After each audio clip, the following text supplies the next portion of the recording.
Good morning, class. Myself, Kritika. I am lecturer at EC Department in Meherchand Polytechnic College, Jalandhar.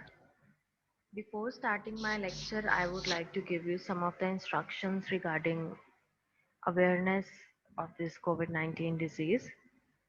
So, इस कोविड-19 से बचने के लिए हमें कुछ प्रिकॉशंस लेने ज़रूरी हैं, जैसे कि मास्क हमेशा पहन के रखो, एक दूसरे से दूरी बना के रखो और अपने हाथों को बार-बार सैनिटाइजर्स यूज़ करो या हैंड वॉश यूज़ करके वॉश करो।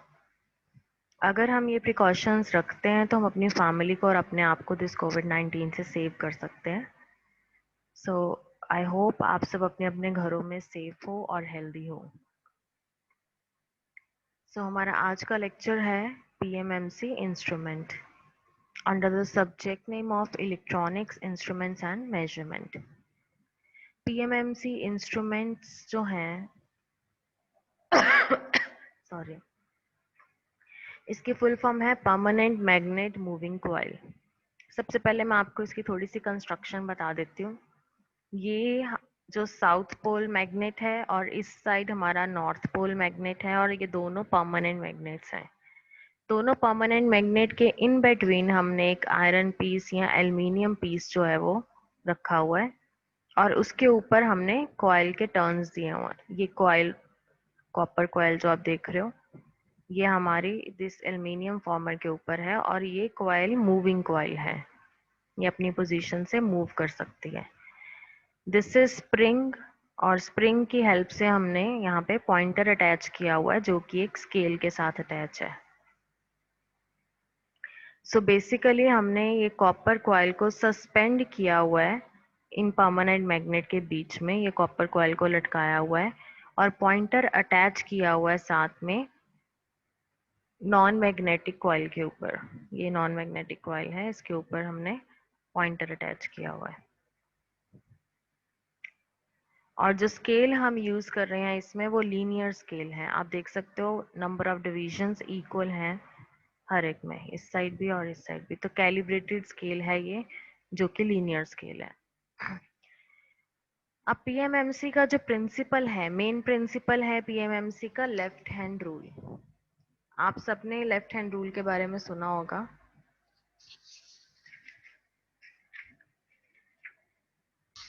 This is left hand rule. इसमें जो हमारा थंब है वो क्या शो कर रहा है, मोशन शो कर रहा है और जो मेरी फर्स्ट फिंगर है वो फील्ड शो कर रही है और सेकंड फिंगर जो है वो करंट शो कर रही है। बेसिकली मेरा जो थंब है वो शो करता है कि मेरी डायरेक्शन ऑफ फोर्स क्या है, कंडक्टर के ऊपर जो डायरेक्शन ऑफ फोर्स लगती है वो थंब शो कर रहा है और जो फर्स्ट फिंगर है वो शो कर रही है डायरेक्शन ऑफ मैग्नेटिक फील्ड की डायरेक्शन और सेकंड फिंगर शो कर रही है करंट की डायरेक्शन। सो ये आपस में सब परपेंडिकुलर है एक दूसरे के या 90 डिग्री डिफरेंस पे है। So this is the principle of permanent magnet moving coil. अब जब हम परमानेंट मैग्नेट मूविंग कॉइल की बात करते हैं, इस पे तीन तरह के फोर्स लगते हैं, deflecting force, controlling force and damping force. So अब ये हो क्या रहा है यहाँ पे, जो मैग्नेटिक फील्ड, अब जब हम इस कॉइल को करंट प्रोवाइड करेंगे तो इस कॉइल में हमारी मैग्नेटिक फील्ड इंड्यूस हो जाएगी। So magnetic field due to current in coil, जब कॉइल को करंट दे रहे हैं तो मैग्नेटिक फील्ड जो इंड्यूस हो रही है वो किसके साथ इंटरेक्ट करती है, ये जो परमानेंट मैग्नेट के कारण मैग्नेटिक फील्ड इंड्यूस हो रही है। अब यहाँ पे आप देखो, एक तो जब हमने ये इलेक्ट्रिक करंट प्रोवाइड किया कॉइल को तब मैग्नेटिक फील्ड प्रोड्यूस हुई, एक मैग्नेटिक फील्ड प्रोड्यूस हो रही है इस इन दोनों परमानेंट मैग्नेट्स के कारण। तो आपस में दोनों फील्ड्स जो है वो आपस में इंटरसेक्ट कर रही हैं। So magnetic field due to current in coil interact with field of magnet resulting in deflection of coil. अब ये जो हमारी मैग्नेटिक फील्ड प्रोड्यूस हुई है क्योंकि हमने इस कॉइल में करंट पास किया तो मैग्नेटिक फील्ड इंड्यूस होगी। ये वाली मैग्नेटिक फील्ड हमारी परमानेंट मैग्नेट के कारण जो मैग्नेटिक फील्ड इंड्यूस हुई है उसके साथ इंटरेक्ट करेगी और ये जब आपस में दोनों इंटरेक्ट करेंगे तो ये जो हमारा एल्युमिनियम फॉर्मर है या हम कह सकते हैं जो कॉइल है वो मूव करना स्टार्ट कर देगी, जिसके कारण हम बोल देंगे कि डिफ्लेक्शन फोर्स लग गया। यहाँ पे आप देखो कैसे काम कर रहा है। ये हमारी मैग्नेटिक फील्ड है नॉर्थ और साउथ पोल मैग्नेट्स के कारण, और ये जो हमारी मैग्नेटिक फील्ड है this is because of coil. ठीक है, तो अब फोर्स ऊपर को क्यों लग रहा है, क्योंकि हमने लेफ्ट हैंड थंब रूल की बात करी थी, उसमें जो हमारा थंब है that is showing the direction of force. ये फर्स्ट फिंगर जो शो कर रही है ये direction of magnetic field, second finger show करती है direction of current. So due to left hand thumb rule हमारा फोर्स जो है यहाँ पे ऊपर को लग रहा है, और यहाँ पे वो ऑपोजिट है नीचे की तरफ। अब ये वाला जो हमारा मैग्नेटिक फील्ड है जो परमानेंट मैग्नेट के कारण है, और ये जो मैग्नेटिक फील्ड है जो कि कॉइल के कारण है, ये आपस में इंटरेक्ट करते हैं तो डिफ्लेक्टिंग फोर्स लगता है। डिफ्लेक्टिंग फोर्स के कारण हमारा जो पॉइंटर है वो अपनी पोजीशन से मूव करना स्टार्ट कर देता है, जीरो से मूव करना स्टार्ट कर देता है। अब जब डिफ्लेक्टिंग फोर्स लग गया तो डिफ्लेक्टिंग फोर्स और कंट्रोलिंग फोर्स जब आपस में इक्वल हो जाते हैं तो हमारा पॉइंटर वो एक मिडल या एक पर्टिकुलर पोजीशन पे जाके रोक देता है। तो spring attached to the pointer is used to balance the deflecting force. Pointer stops where deflecting force is equal to controlling force. कहाँ पे जाके पॉइंटर रुक जाएगा, जब कंट्रोलिंग फोर्स और डिफ्लेक्टिंग फोर्स आपस में इक्वल हो जाएंगे। अब डैम्पिंग फोर्स इस पे किस तरह से काम करता है, डैम्पिंग का मतलब होता है, ये देखो डैम्पिंग फोर्स में क्या हो रहा है, हमारी जो ऑसिलेशन है एक जगह पे जाके रुक जाती है, तो यहाँ पे जाके वो डैम्प हो गई। मतलब कुछ पॉइंट के लिए आप ये वाली फिगर देखो, यहाँ पे जो पॉइंटर है वो सेंटर में जाके रुकना चाहिए, लेकिन वो स्टेबल नहीं होता, वो इधर उधर मूव करता है, देन एक पॉइंट पे जाके वो रुकता है। और वो कब रुकता है, जब उस पर डैम्पिंग फोर्स लगता है। अब यहाँ पे भी आप ऑसिलेशन देखो, पहले वो ऑसिलेशन प्रोड्यूस होती हैं, फिर वो धीरे धीरे धीरे धीरे जाके स्टेबल होती हैं। तो पहले हमारा पॉइंटर जो है वो मूव करता रहता है और एक फिर जाके स्टेबल होता है। Pointer and coil tends to oscillate before settling. Settle होने से पहले वो कुछ देर के लिए ऑसिलेट करता है अपनी पोजीशन पे, प्रॉपर नहीं पहुंच पाता, स्टेबल नहीं हो पाता, आसपास जाके वो मूव करता है और देन जाके स्टेबल होता है। उस पर डैम्पिंग फोर्स बोलते हैं। और damping force is provided by eddy current in aluminium coil. जो कॉइल में एडी करंट प्रोड्यूस हो रहा है उसके कारण डैम्पिंग फोर्स लगता है। अब देखो इस तरह में यहाँ पे किस तरह से काम कर रहा है। ये नॉर्थ और साउथ पोल के कारण मैग्नेटिक फील्ड है और ये हमारा फोर्स लग रहा है। अब डैम्पिंग फोर्स ने क्या किया, इस पोजीशन को या इस जो यहाँ पे मोशन था उसको जाके स्टेबल कर दिया, जिसके कारण हमारा पॉइंटर जो है वो जाके रुक गया। अब पीएमएमसी इंस्ट्रूमेंट का एक फॉर्मूला है, दैट इज यहाँ पे force is equal to BLIN। ठीक है, बी है हमारा मैग्नेटिक फील्ड, एल है लेंथ ऑफ वन साइड, और एन है टर्न्स, और आई है करंट।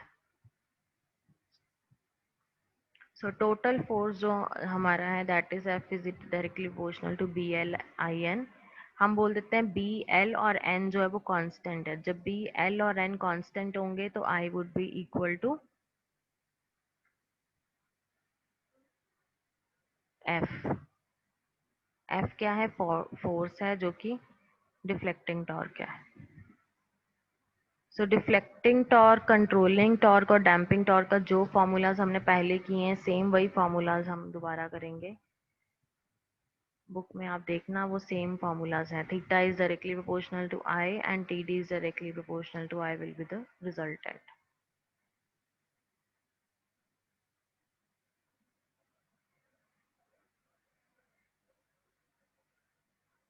अभी हम PMMC के बारे में ही पढ़ना था हमने। थीटा इज इक्वल टू आई, जिसमें K कांस्टेंट है, वो कब होगा, जब हमारी TC जो है वो TD के इक्वल हो जाएगी। और TD जो है हमारा BLIN के इक्वल है, जो कि फोर्स है, या फिर हम बोल सकते हैं कि BLIN D ले लेते हैं 2R को। तो ये एक फॉर्मूला आपको इतना ज़्यादा डिटेल में नहीं करना, आपके बुक में थोड़ी सी डिटेलिंग दी हुई है तो आपको उसके अकॉर्डिंग करना है। आप चाहे तो जैसे आप attraction type moving iron instruments और repulsion type moving iron instrument में जो तीनों की आप डेरिवेशन करते रहे हो, वो सेम डेरिवेशन यहाँ पे भी लिख सकते हो। आई होप आपको आज का लेक्चर पीएमएमसी इंस्ट्रूमेंट क्लियर है। नेक्स्ट लेक्चर में हम पीएमएमसी की एप्लीकेशंस करेंगे, पर उससे पहले मैं आपको पीएमएमसी की कुछ एडवांटेजेस और डिसएडवांटेजेस बता देती हूँ।